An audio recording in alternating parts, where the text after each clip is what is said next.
begin in a couple of coronavirus hotspots. Joining us now, NBC's David Gura, who is live in Houston, and with us, Aaron McLaughlin, live in Los Angeles. David, let's start with you. Houston is in a place where they are implementing provisions because they are at capacity when it comes to intensive care and those kinds of beds.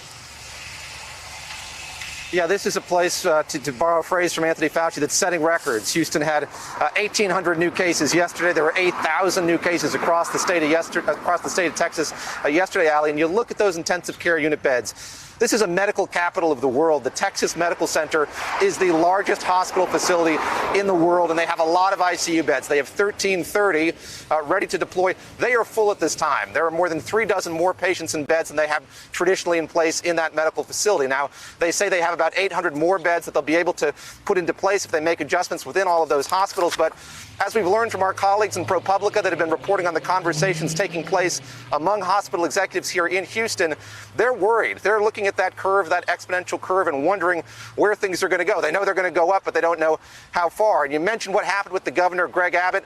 This was a reversal. This was an about face. For so many days, for so many weeks, you've had local officials here in the state of Texas, Ali, pushing the governor to issue a mask mandate, and he declined time and time again. So it was a real surprise yesterday when we got word from Austin that the governor had signed that executive order, and there are exemptions. You don't need to wear one if you're going to church, for instance. You don't need to wear one if you're voting. You don't need to wear one if you're doing an interview. I'm electing to wear one now as is policy of NBC, but it is a step forward. Sylvester Turner, the mayor of this city, happy with that change. He wrote a letter to the governor just a couple of days ago saying it was something that needed to be implemented, Ali. That is one part of many things that he says he needed. He also called for more PPE and more state help in a place like Houston, which is part of a county that's 4.7 million large. They're rightly worried about where they are.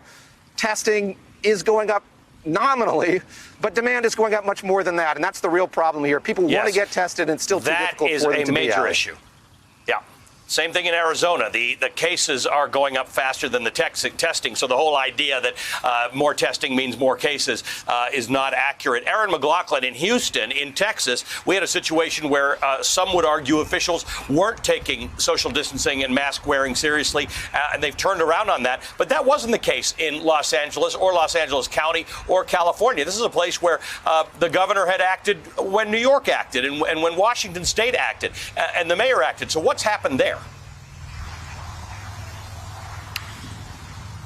That's right, but the key question, though, Ali, is were people listening? And experts I've been talking to say that people in California were not following the rules, were not heeding the advice of authorities, and so authorities are now having to take drastic action. Let me just show you the scene playing out behind me. It is truly staggering. This is Santa Monica. Just over that way, you will see a completely empty beach.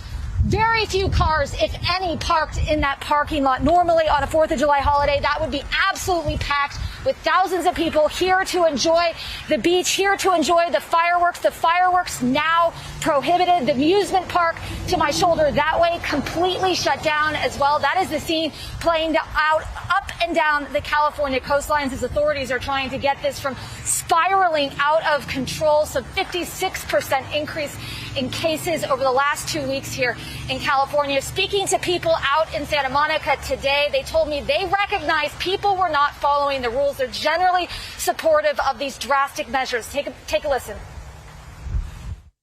We have to follow the medical advice, wear the mask, social distancing. It only makes sense. I feel like we put in 3 months, and without people complying, we're back to where we were 3 months ago. I'm glad that people are seeing that you still have to social distance. It's not just over. Authorities trying to think of new ways of communicating with the public as well. LA Mayor Eric Garcetti introducing a new threat warning system currently at Orange, telling people to stay indoors, only go out if you absolutely have to. Ali?